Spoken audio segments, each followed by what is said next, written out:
러시아의 미사일 공세로 분노한 우크라이나군이 대반격을 준비 중입니다. 폴란드가 제공한 PT-91 트바르디 전차 수백 대를 비롯해 동유럽 국가들이 지원한 개량된 동구권 군사장비와 영국, 덴마크, 폴란드 등지에서 훈련받은 정예병들이 속속들이 전선에 배치되면서 모든 전선에서 병력이 증강되고 있습니다. 이게 어느 정도냐면 루안스크나 헤르손처럼 우크라이나의 공세가 한창이라 병력이 필요하지 않은 자포리자 전선에도 이 병력들이 충원되고 있는데요. 구체적으로는 여러 신규 여단이 배치되고 있고 기존 여단이 재편가 정비를 위해 후방으로 물러나는 등 교대와 전력 강화가 진행됐습니다. 얼마 전 꺼리투브 영상에서 폴란드가 제공한 PT-91 트바르디 전차 500여 대가 아직도 전장에 나타나지 않아서 조만간 나올 것이라고 전해드린 적이 있었는데요. 그런데 이번 러시아의 미사일 공세로 이 전차 기갑 부대가 우크라이나 전선에 배치됩니다. 반면 러시아 상황은 처참합니다. 일례로 10월 12일을 기준으로 자포리자 전선의 러시아군은 두 진영이 격돌 중인 4개의 전선 중 가장 약한 곳입니다. 그 이유는 푸틴의 무지성적인 지휘로 인해 이곳의 병력이 다른 전선으로 끌려갔으나 이를 대체할 지원을 받지 못했기 때문입니다.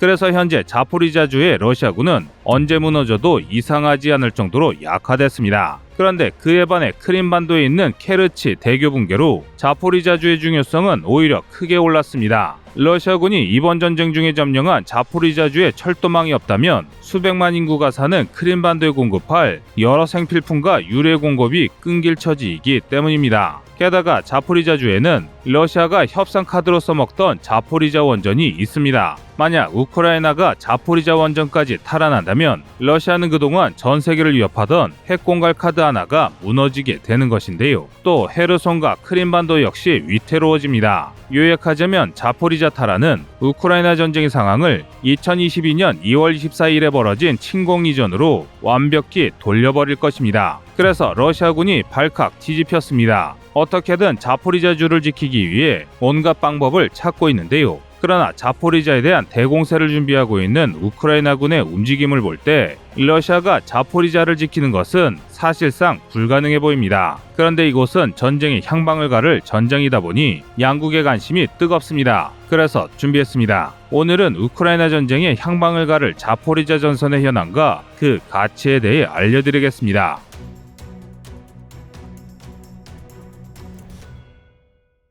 자포리자주는 인구 60만 명의 대도시 자포리자를 중심으로 하는 우크라이나 남부의 행정구역입니다. 2021년을 기준으로 161만 명이 거주했으며 면적은 대한민국이 실효 지배 중인 한반도 남부의 27%에 해당하는 27,000제곱킬로미터입니다. 또 주도인 자포리자시 시장이 납치당했다가 풀려나면서 유명해진 남부의 핵심 교통요지 멜리토폴시, 우크라이나의 탄도미사일 공격에 러시아 상륙함이 격침당한 베르단스크항이 있는 베르단스크시, 그리고 러시아의 자작 핵공갈 때문에 유명해진 자포리자 원전이 있는 엔너호다시와 남동부 교통거점 폴라이시를 비롯한 920개 마을로 구성되어 있는데요. 현재 러시아군은 주도인 자포리자시를 제외한 자포리자주의 모든 주요 도시와 대부분의 마을을 점령 중입니다. 5월까지는 자포리자주 전역을 장악하기 위해 북진을 시도했으나 현재는 수비의 최선을 다하고 있는데요. 그래서 세계 많은 군사 전문가들은 우크라이나가 이 자포리자주를 언제 탈환하는지에 따라 전쟁이 언제 끝날지가 결정될 것이라며 판단 중입니다.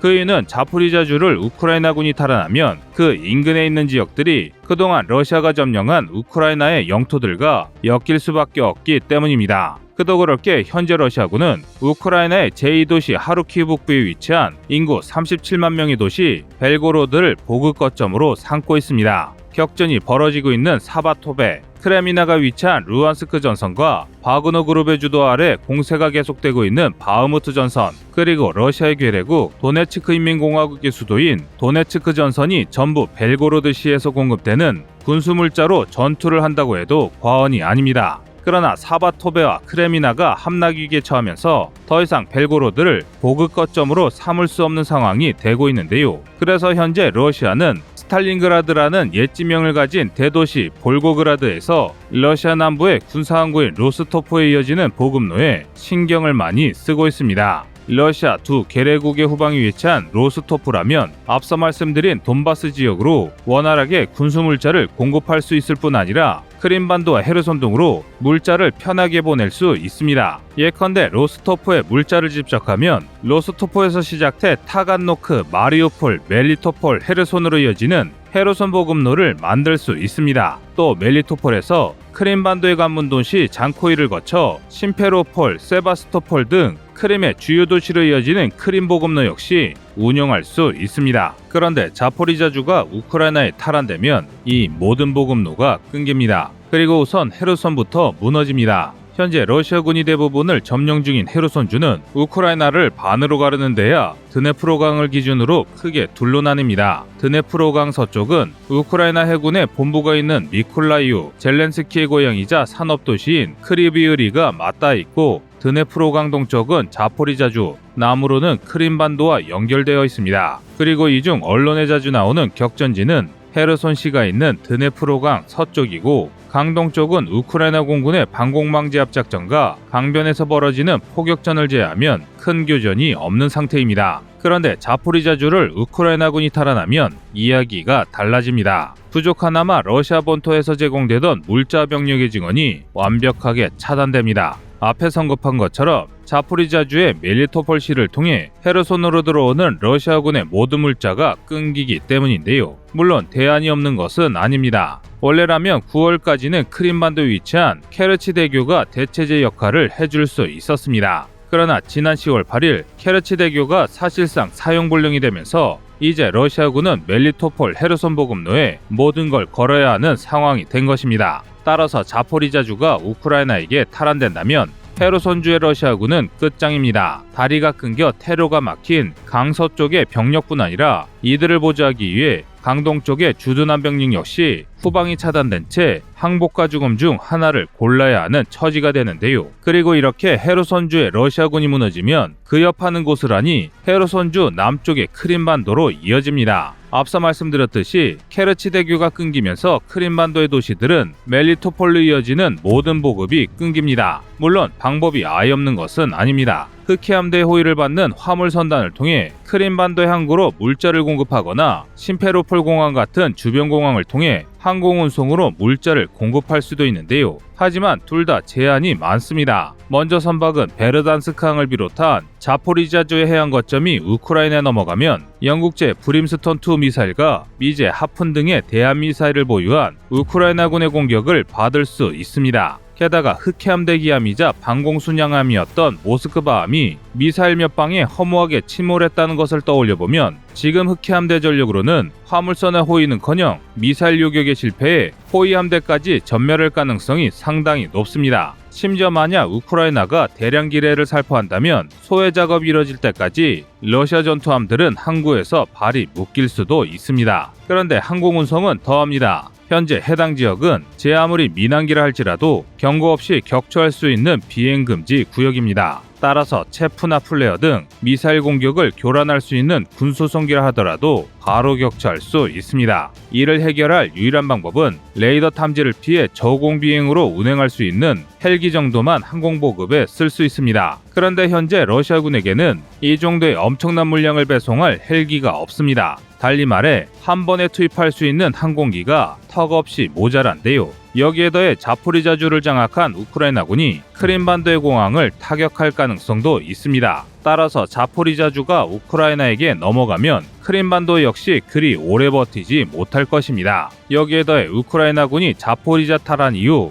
헤르손주까지 탈환한다면 드네프로강 동쪽에서 크림반도의 수원을 책임지는 여러 시설들이 우크라이나군에게 넘어갈 수 있습니다. 한마디로 물자는 물론 물 공급까지 끊길 수 있다는 건데요. 수백만 명이 먹고 입을 물자는 어떻게든 공급할 수 있을지 몰라도 물이 끊기면 이때는 정말 답이 없습니다. 정리하자면 자포리자주가 우크라이나에 넘어가면 헤르손주와 크림반도는 러시아 본토와 분리되어 고립될 것이며 오래지 않아 여기에 있는 러시아군과 약 200만 명 이상으로 알려진 크림반도 시민들은 우크라이나군의 소나기에서 벗어날 수 없게 됩니다. 그런데 충격적이게도 현재 이 지역을 지키는 러시아군의 전력은 서두에서 말씀드린 대로 모든 전선 중 가장 약합니다. 지난 10월 초 헤르손 방면 러시아군이 북부에서 패퇴하며 괴멸위기에 빠지자 자포리자 방면에 주둔하던 러시아군 주력을 헤르손 방면 러시아군을 도울 수 있는 드네프로강 동안으로 재배치했기 때문입니다. 물론 제 아무리 무능한 러시아 지도부라 할지라도 아무런 생각 없이 이런 일을 벌인 것은 아닙니다. 헤르손에서 급한 불을 끄는 대로 자포리자주로 증원이 이뤄질 계획이 있었는데요.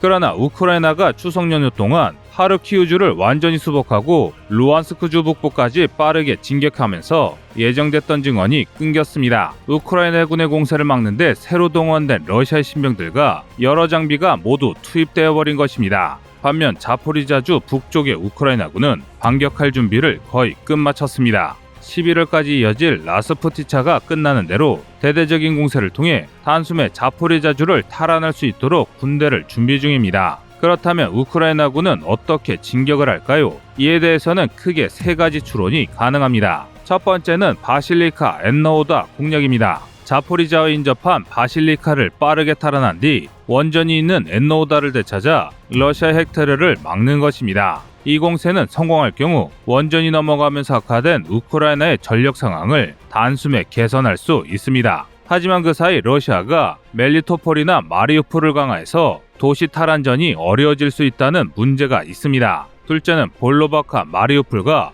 베르단스크에 대한 공세입니다. 볼로바카 마리우폴은 도네츠크주에 속해 있지만 자포리자주와 맞닿은 지역인데요. 만약 우크라이나군이 볼로바카 마리우폴을 탈환한다면 로스토프 타간노크의 보급로를 포격할 수 있으며 멜리토폴을 장악하지 않더라도 크림과 헤르손으로 이어지는 보급을 끊을 수 있습니다. 뿐만 아니라 인접한 베르단스크항까지 되찾은 뒤 아조프에서 러시아 해군과 선박을 몰아낼 수도 있는데요. 마지막으로 세 번째는 중소도시 토르마크를 거쳐 자포리자주의 제2도시 멜리토폴을 진격하는 것입니다. 만약 우크라이나가 인구 13만 명 규모의 멜리토폴을 공략하면 이곳은 마리우폴보다 점령이 쉬우면서 일단 점령하면 작게는 원전이 있는 엔노호다의 러시아군을 고립시킬 수 있고 크게는 헤르손주와 크림반도를 봉쇄할 수 있습니다. 다만 러시아가 점령한 우크라이나 도시 중 그나마 멀쩡하던 멜리토폴을 우크라이나가 스스로 파괴해야 합니다. 이 때문에 우크라이나군이 어떤 선택을 할지 고민에 쌓였습니다.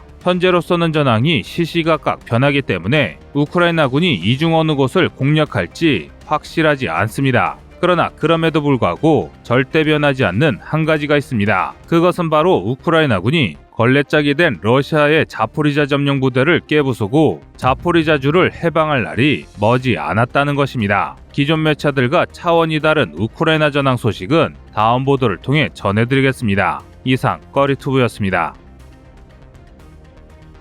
안녕하세요, 꺼리투브입니다. 여러분의 가부나 성원에 힘입어 군사무기에 관심 없는 분들도 쉽게 이해하실 수 있는 대한민국의 육해공 군사무기의 숨은 비하 이야기를 책으로 엮었습니다. 하루 종일 검색해도 절대 찾을 수 없었던 비밀스러운 내용을 이제 책으로 만나보세요.